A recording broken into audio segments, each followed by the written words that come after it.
So dear friends, this is the last part of LM potency part 11, the disadvantage of the LM potency.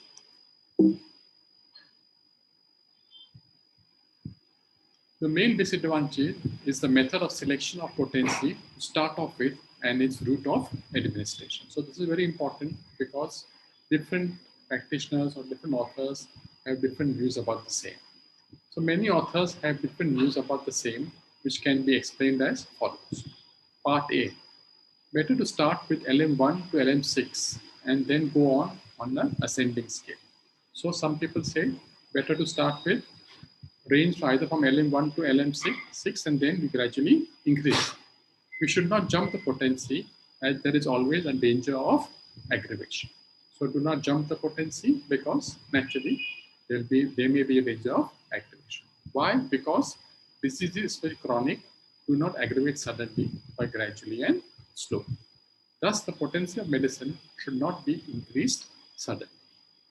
It is to be gradually increased by series. Thus, cure will always be gradually and slowly. So, therefore, increase it in decrease slowly and steadily. Then only the cure will take place. As in a chronic disease, aggravation doesn't take place suddenly, but it takes place gradually and slowly.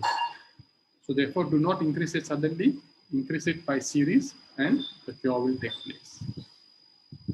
Part B, there are many methods of administration which cause confusion among homeopaths. So the homeopaths, they have their methods of administration, how to administer it. And again, there's a big confusion, what is the correct method. For example, some say place a globule on the tongue at 272, which is sufficient. Others say a similar globule crushed with some sugar or milk and dissolved in water and stirred will give better results. Others say giving one globule alone upon the tongue and giving nothing to drink will give good results. So again, you are seeing the different methods and how confusing it gets. Part C, thus the exact mode of administration differs from doctor to doctor, creating confusion as to which is the best method to be followed. But actually, there will be a great confusion and people will wonder or practitioners will wonder what is the correct method to be followed. Aggravation occurs if potency is not chosen correctly.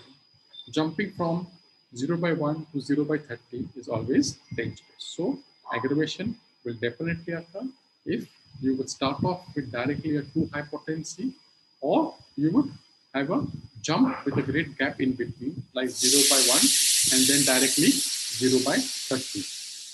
In these cases where 1 m or higher potency is required, on the LM scale, highest potency is 0/30. So on the LM scale, the highest potency is 0/30, and you can go on repeating and you can definitely cure the patient. As compared to the centesimal scale, where 1 m is there and which is a high potency and which may cause an aggravation. It requires a lot of time for its preparation, which includes many steps to be systematically followed. Hence, there's a risk of making a mistake. So as you all know, in my previous video regarding the preparation of LM potency, I've told you the steps to start off with 3C and how to do it further and how to do it furthermore. It becomes quite confusing, and if you make up any mistake by following one of these steps, or if you follow the steps incorrectly, then definitely their preparation will be wrong. The highest potency is LM30, thus limiting oneself to the high potency. So maximum highest potency is LM30. After that, we do not have any potency. So we have to limit ourselves to the LM30 potency, which is the highest potency.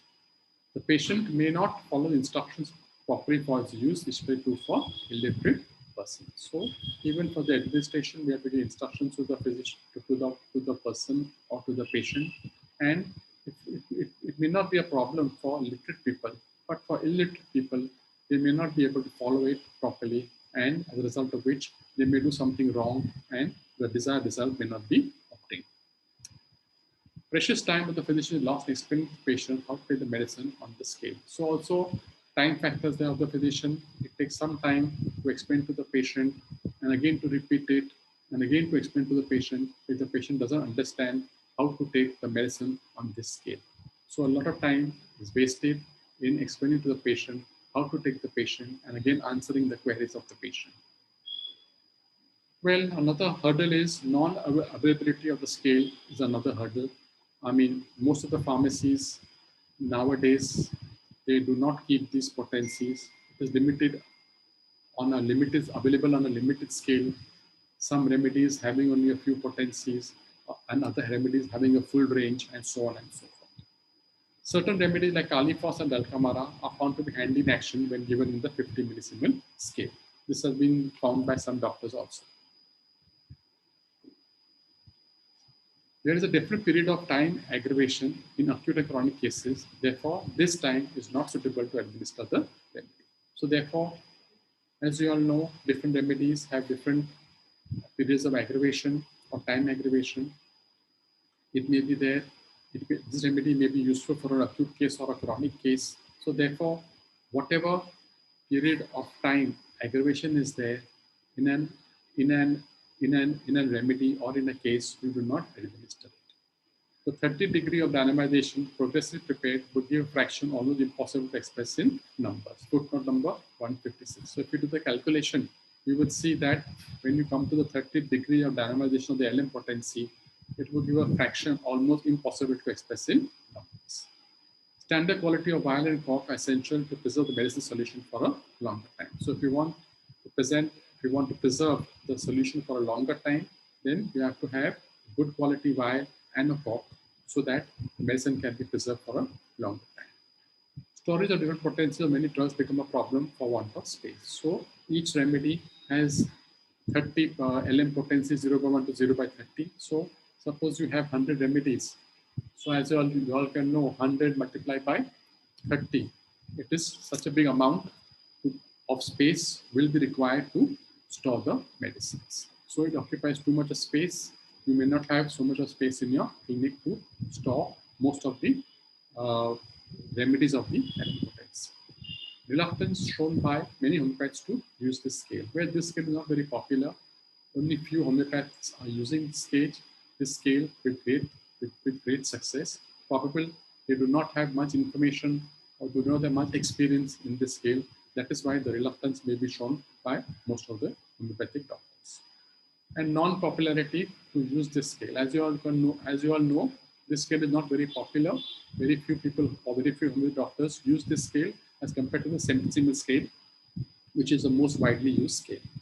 Many homeopaths still are not sure how to use this scale. So again, homeopathic doctors are not sure how to use this scale, how to give the medicine, and what to do. That is why probably they are not using this method. Lack of proper knowledge again amongst homeopaths is also another hurdle to this, to administer this scale. Also, the person or the doctor may not be having a proper idea of the exact mode of preparation, how to administer it, what are the range of potencies, etc. So hence, they do not use this scale. So that's all about the LM potency. I have divided this into 11 parts, which are small videos, so that you all can see it completely and you all can remember the points which I told. So I hope you liked my presentation or the lecture series on the LM potency. And please do stay tuned for more. I'll be doing more important topics also in the future. So if you like this video, please do like, share, comment, and subscribe. Thank you very much.